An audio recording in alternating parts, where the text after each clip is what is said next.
vou falar como na minha igreja é a paz. É tudo a mesma coisa, né? Mas eu vou falar igual vocês falam aqui. Graça e paz. Bom dia a todos vocês também. Para mim é motivo de grande alegria estar aqui nessa manhã. Agradeço o carinho da pastora, do pastor. Muito obrigada. Muito obrigada mesmo. Aproveitar que vocês estão de pé. Abram as Bíblias em 1 Samuel, capítulo 25, e o versículo 32. Pode deixar o som, tá? Ficou muito gostoso assim. Já sinto a presença do Senhor desde o momento em que eu me coloquei à disposição de estudar a palavra.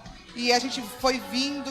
E interessante que quando eu pisei os meus pés ali na porta, que a pastora me recebeu, eu senti fortemente a presença do Senhor. Ele está aqui. Se alguém tem dúvidas, será que o Senhor está aqui comigo nesta manhã? Ele está na casa. Então vamos aproveitar a oportunidade, porque quando Jesus passa, ele não passa sem propósito. Não é verdade? 1 Samuel capítulo 25, versículo 32. A gente pode ler juntos? Vamos ler ali para não ter divergência de tradução. 1, 2, 3. Então Davi disse a Abigail: Bendito Senhor, Deus de Israel, que hoje te enviou ao meu encontro. Amém? Podemos assentar. Louvo a Deus pela vida do meu esposo também, que veio comigo nessa manhã. Pensar na luta, mas nós chegamos aqui. Eu tenho 3 filhos. Quando eu vim aqui, eu acho que uns 2 anos atrás, 2, 3 anos eu acho, uns 3, né? Eu vim com a Mica, minha cunhada, ela foi embora para São Paulo. E eu só tinha a Naná, minha filhinha. Hoje ela tem 8 anos. E Deus me concedeu gêmeos. Eu tenho 2 presentes, o Theo e o Kalel. Foi bem na gestação que nós nos reencontramos, né? O Senhor é um Deus de milagres. Eu sou prova viva disto, eu sou um milagre. Meu pai não podia gerar, não podia ter filhos. Ele não podia. Mas Deus, meus pais casaram em dezembro e janeiro, minha mãe já estava grávida. E depois de 17 anos, eu tenho meu irmão agora, eu tô com 36, ele com 29. E depois de 7 anos, 6, 7 anos, veio o meu irmão. E aí, quando meu pai foi fazer a operação para não ter mais filho, que foi descoberto de que ele não podia gerar. Ele não podia ter filho. Eles falam gerar porque eles que geram também o homem, né? E eu sou um milagre, meus filhos são um milagre. Descolei placenta, todo mundo falava que eu não podia ter filhos, o diagnóstico não era favorável. Mas o Senhor, quando Ele quer, não tem diagnóstico humano que invalida o poder das mãos do Senhor Jesus. Então eu já começo liberando uma palavra profética para a tua casa. Eu não sei qual foi a palavra negativa que você recebeu no ano de 2025.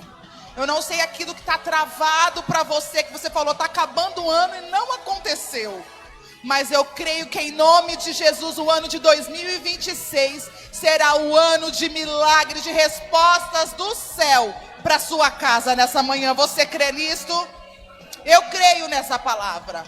E o Senhor me titulou sobre um tema, 2026, um ano de oportunidades.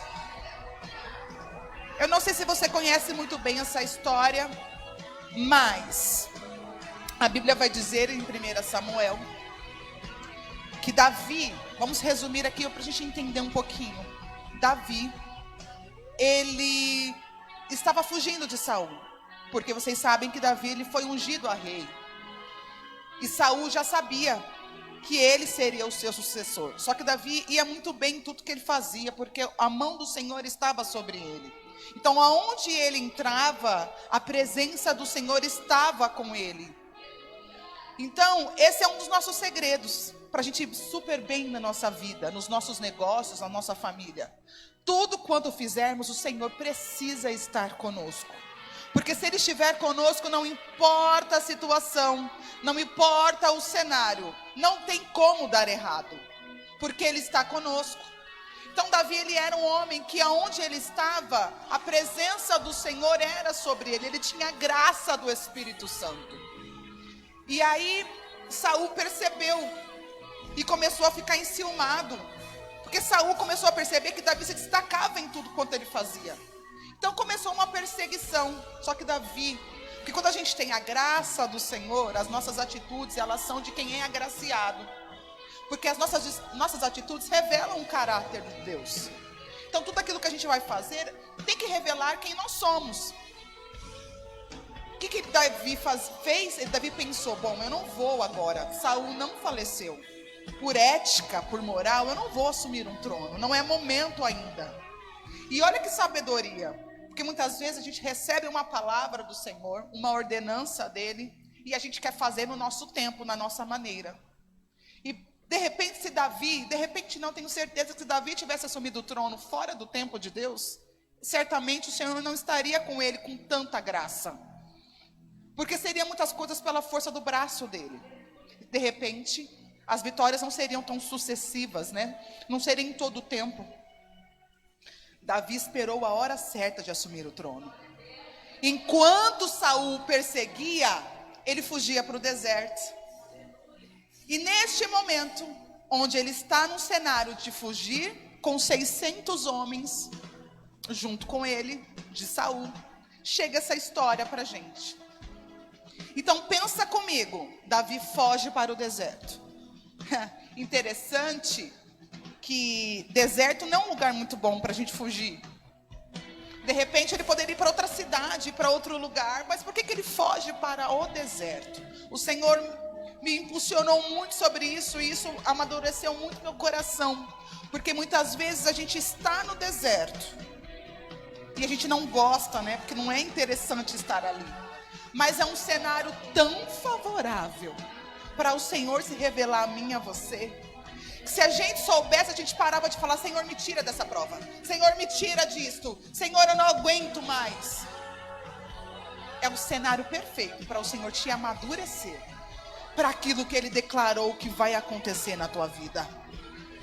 Então Davi está nesse cenário, estou fugindo de Saul, eu não posso deixar rastro. Saul era o rei, ele encontraria Davi em qualquer lugar, ele tinha o domínio sobre sua mão, o governo estava sobre as mãos dele. Aonde é que Saul não encontraria? Qual era o cenário, o lugar que Saul não poderia encontrar Davi? Enquanto você acha que está sofrendo no deserto, saiba que o Senhor está te escondendo no deserto. Há uma diferença gigantesca da gente estar no deserto e estar sendo escondido no deserto. Davi estava escondido no deserto. Eu não sei o que você está passando, eu não sei como foi o seu ano, eu não sei, eu não faço nem noção, mas eu te digo com plena convicção, porque eu estou sendo boca de Deus para a tua vida nesta manhã. Você está escondido e escondida debaixo das asas do Altíssimo. O inimigo pode tentar do lado direito, do lado esquerdo, à sua frente, atrás, por cima, embaixo, não sei, mas você está escondido debaixo das asas de Deus. Ali o mal não vai te tocar, ele pode tentar, mas ele não vai conseguir, porque maior é o que está conosco, maior é o que está conosco do que o que está no mundo. Davi, neste momento, para ver várias ovelhas, vamos dizer assim, sendo tratadas ali. Vou conjecturar aqui para você. E a Bíblia vai dizer que Davi, estrategista, guerreiro, ele era um líder. E olha o que o Senhor ministra no meu coração agora. Olha que lindo. Eu não tinha parado para pensar. Mas quem é líder não precisa de posição para ser líder. Ele é pela sua própria essência. Você não precisa estar em um lugar de destaque para ser líder. Você não precisa de estar em uma posição alta para ser um líder. Fato é, o Senhor muitas vezes nos coloca assim em posições. Mas primeiro Ele te torna alguém capaz, no processo do deserto, para depois te colocar em evidência. Sabe o que o Senhor está te falando?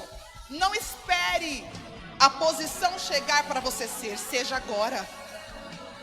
Já esteja pronto agora para o que o Senhor liberou para a tua casa. O Senhor falou que na minha empresa vai ser um sucesso. Então já se posicione como alguém de sucesso. Deus falou que vai salvar o meu filho. Então já louve ao Senhor imaginando o seu filho salvo. Deus falou que vai me curar. Então já se posicione como uma mulher curada. Seja esse alguém que o Senhor já disse que você é. Não espere a situação chegar para você. Agora sim, está tudo favorável. Não, já se posicione. Então a Bíblia vai dizer, eu vou correr um pouquinho mais, que essa mulher, aliás, Davi está nesse cenário. Olha o campo. Ele pede um dos mensageiros ir até o encontro, porque ele começou a ficar um tempo cuidando, cercou aquele rebanho, digamos assim, aquele povo, para que nenhum mal sobreviesse. Só que Davi, ele era estrategista, ele não fazia nada sem propósito, ele era líder. Ele já estava pronto, digamos assim. Ele só estava esperando a hora certa de ser o sucessor. Mas isso não fazia já dele menosprezado, porque ele já tinha sido ungido. O Senhor já tinha o capacitado lá. O Senhor já tinha liberado uma palavra através de Samuel, o profeta. Lembra daquela história? Samuel entra na casa e fica procurando. Aí todo mundo achando, sou eu, aqui ó, eu tenho toda a posição, sou eu. Tá Davi, coitado, lá na ovelha no pasto. Não, eu não vou ungir, não vou comer, porque ainda não chegou quem Deus mandou que era para ser ungido. Chega Davi, o improvável. Alguém que fisicamente, visualmente, digamos assim, era o patinho feio da família. Ele, sou eu, sou robusto, sou forte, sou capaz. Não, Davi, Deus vai lá, é o improvável. É o improvável. É aquele que ninguém dá nada, é um cenário que você acha que não vai dar certo. É este o cenário que o Senhor vai te usar. Vem Davi, então ele já tinha sido ungido. Então ele já sabia. Por mais que ele não tivesse noção do tanto, mas ele já sabia que Deus, se Deus visitou a minha casa, se Deus me ungiu, tem propósito nisto. Davi pede para chamar, que é o famoso Nabal. Nabal, quem era Nabal? Nabal, se você for olhar a tradução hebraica do nome, significa um tolo, um inútil. Alguém frio de coração. Alguém que veio da linhagem de Caleb. Alguém que tinha dinheiro, tinha posse. Tinha tudo para dar certo. Nabal tinha tudo, gente, para dar certo. Ainda tinha uma mulher, Abigail. A Bíblia fala, se você ler, que Abigail, Deus ainda primeiro fala do caráter dela, depois que ela era formosa. Ela era uma mulher, vou traduzindo para nós, sábia e formosa. O que Deus quer nos ensinar? Por que a Bíblia não falou formosa e sábia? Porque Deus primeiro está interessado aqui dentro, no teu caráter, quem você é aqui dentro, quem você é aqui dentro. E aquilo que você é de dentro, transpõe para fora, é natural. Quer ver só, é muito gostoso você conversar com quem é cheio de Deus. É muito gostoso você conversar com uma pessoa que tem bom caráter. Porque o jeito que ela fala, a maneira como ela se porta, você quer estar perto. Não é verdade? Uma pessoa que não tem paciência de te ouvir, que é frio de coração, rude, você não quer conversar com essa pessoa. Você não suporta muito tempo perto dela. Esse era Nabal. Um homem avarento. Um homem rico. A Bíblia fala que ele tinha mais de 3.000. Pensa assim, vamos colocar 3.000 gados, 3.000 cavalos. Tudo dele era deslumbroso, se você ler o capítulo. Então ele tinha tudo para dar certo. Tudo para dar certo. Mas ele não tinha a graça do Espírito Santo de Deus na vida dele. Abigail era uma mulher formosa, uma mulher sábia, uma mulher de caráter, uma mulher idônea, uma mulher assim, admirável. Não tem gente que a gente fala, nossa, que gostoso estar perto. Que mulher admirável, que homem admirável. Essa era Abigail. Olha que discrepância. Na medida que o homem era insuportável, ela era amável. E não é assim, muitas vezes, há um equilíbrio. Eu falo assim, no meu caso, eu sou a falante, o Marcos é o quietinho. É sempre assim, tem que ter um equilíbrio. Ele tem as graças dele, mas eu sou a mais falante. Porém, ele é mais engraçado do que eu. Porque quando ele abre a boca, sempre solta uma piada que faz todo mundo dar risada. Não que eu não seja, mas ele tem esse lado dele.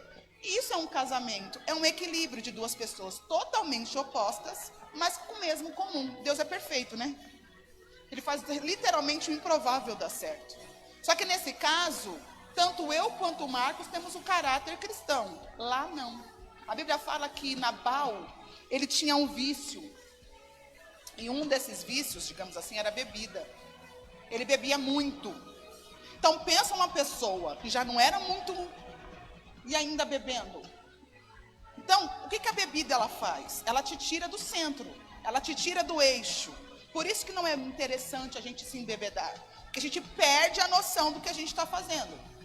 Dependendo do nível, os outros começam a contar o que você fez, porque você nem lembra. Eu nunca bebi.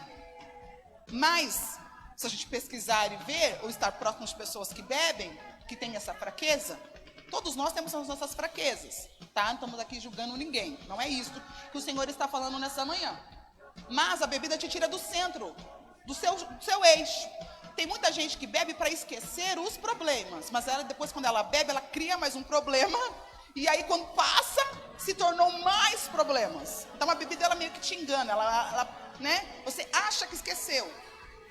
E depois, quando vem, a famosa ressaca, ela vem com juros e correção monetária. Porque, dependendo do que você fez, te trouxe mais problemas. A real é que o que importa é você dobrar, se lançar aos pés do Senhor, porque além dele te ouvir, ele resolve. E ele não te dá uma ressaca depois, ele te dá a solução do problema e paz de espírito, que a bebida não te dá. Né? Porque você sai de si e o Senhor te coloca no eixo. Olha que interessante. É totalmente nítido quando a gente tem a graça. Porque ela te coloca no centro, ela te transforma e ela te faz uma nova pessoa. Então as coisas velhas se passam e tudo novo ele se faz. Isso é bíblico. Então Nabal, ele tinha tudo para dar certo, mas ele não deu certo. Então a Bíblia vai dizer que Davi pede, manda um mensageiro pedir que está com fome. Por favor, só comida. Ele não pediu dinheiro, ele podia pedir muita coisa. Ele cercou o povo, ele cuidou do povo. Só que Nabal nem sabia que Davi tinha feito isso. Mas quem tem caráter, você não precisa ver para crer, você acredita na palavra, porque a palavra é tudo. E é por isso que o Senhor, ele frisa muito bem a palavra, que a palavra é a boca dele falando. E o Senhor preza muito por aquilo que ele fala, por aquilo que ele decreta ao teu favor. É por isso que a palavra da gente tem que ser sim, sim, não, não. Porque aquilo que a gente fala, se o nosso caráter é revelado em Cristo, é o Senhor falando através da nossa boca. Então a gente tem que honrar com aquilo que a gente fala. Porque a nossa palavra, ela tem poder. Isso é bíblico. Então ele vai e pede, o mensageiro, por favor, avisa que só quero comida. O que Nabal faz? Em outras palavras, você nem quer Davi, eu não mandei ele cuidar. Olha como ele era arrogante. Eu não vou fazer. Volta o mensageiro avisando, eu não vou fazer. Davi fica tão irado que ele fala, eu perdi tempo aqui? Em outras palavras, eram 600 homens que Davi estava. 200 ficam aqui, 400 vêm comigo. Vamos matar Nabal e todos os homens. Menino, não importa. Quem é ele para afrontar contra o ungido de Deus? Fica aqui que eu estou indo lá resolver. Neste momento, um mensageiro viu, lembra o mensageiro que foi avisar que Nabal não ia fazer? Viu. Para quem que ele vai contar? Para Abigail. Minha senhora, a senhora não sabe o que aconteceu. Davi estava com os homens esse tempo todo, cercou, cuidou da gente. Nós não passamos nenhuma dificuldade, nenhum levante. Nós estávamos protegidos. O nosso senhor Nabal não, ele só pediu comida, o nosso senhor Nabal disse que não vai fazer. E ele está vindo para saquear tudo. O que Abigail faz? Não fala nada para Nabal, porque ela sabia que se ela abrisse a boca naquele momento, ele estava bêbado, estava irado, fora de si, já não era uma boa coisa ainda bêbado. ele ia dar uma tragédia. Ela se posiciona no momento de uma crise absurda, que não dependia de dinheiro, porque eles tinham, não, a palavra, o dinheiro não resolveria, a posição de Nabal não ia resolver nada ali, porque já estava decretado. Ela pega o que ela conseguiu de comida, coloca no jumento e vai ao encontro com algumas servas de Davi. A Bíblia diz que ela nem chegou lá onde Davi estava, porque Davi já estava vindo. Eles se encontraram no caminho. Quando a gente está no deserto e a gente acha que não tem solução, Deus sempre vai mandar alguém ao teu encontro no caminho. Você não vai ficar nesse cenário. Deus sempre vai enviar alguém ao teu encontro. E ela não chega de qualquer maneira. Ela está de mão cheia de comida, porque era o pedido. Só que ela era esposa do homem mais poderoso ali do território. Ela se curva, se lança. Meu Senhor, olha a humildade desta mulher. Meu Senhor, me perdoe, em outras palavras. Meu esposo, aquele homem frio, rude, não é bom com as palavras. Eu estou traduzindo para o dia de hoje. Um homem de coração duro. Me perdoe, meu Senhor. Humildemente eu te peço, não faça isto. Eu trouxe alimento. E ela vai começando ali a falar, e o Espírito Santo falando através da vida dela, com mansidão. A Bíblia fala que ela usou palavras doces, sábia, com temperança, sem alvoroço. Ela tinha tudo para, primeiro, fugir, que se eram só os homens e os meninos, ela não seria morta. A Bíblia não relata, eu também não vi, se alguém puder me ajudar, que se ela tinha filhos. Eu li, eu não encontrei. Então, se eu não encontrei, é porque talvez não tinha, o Senhor não quis mencionar. Porque se ela fosse mãe, eu acho que a gente como mãe, a gente ia atrás, a gente ia, meu filho morrer, Deus me livre, a gente ia fazer de tudo.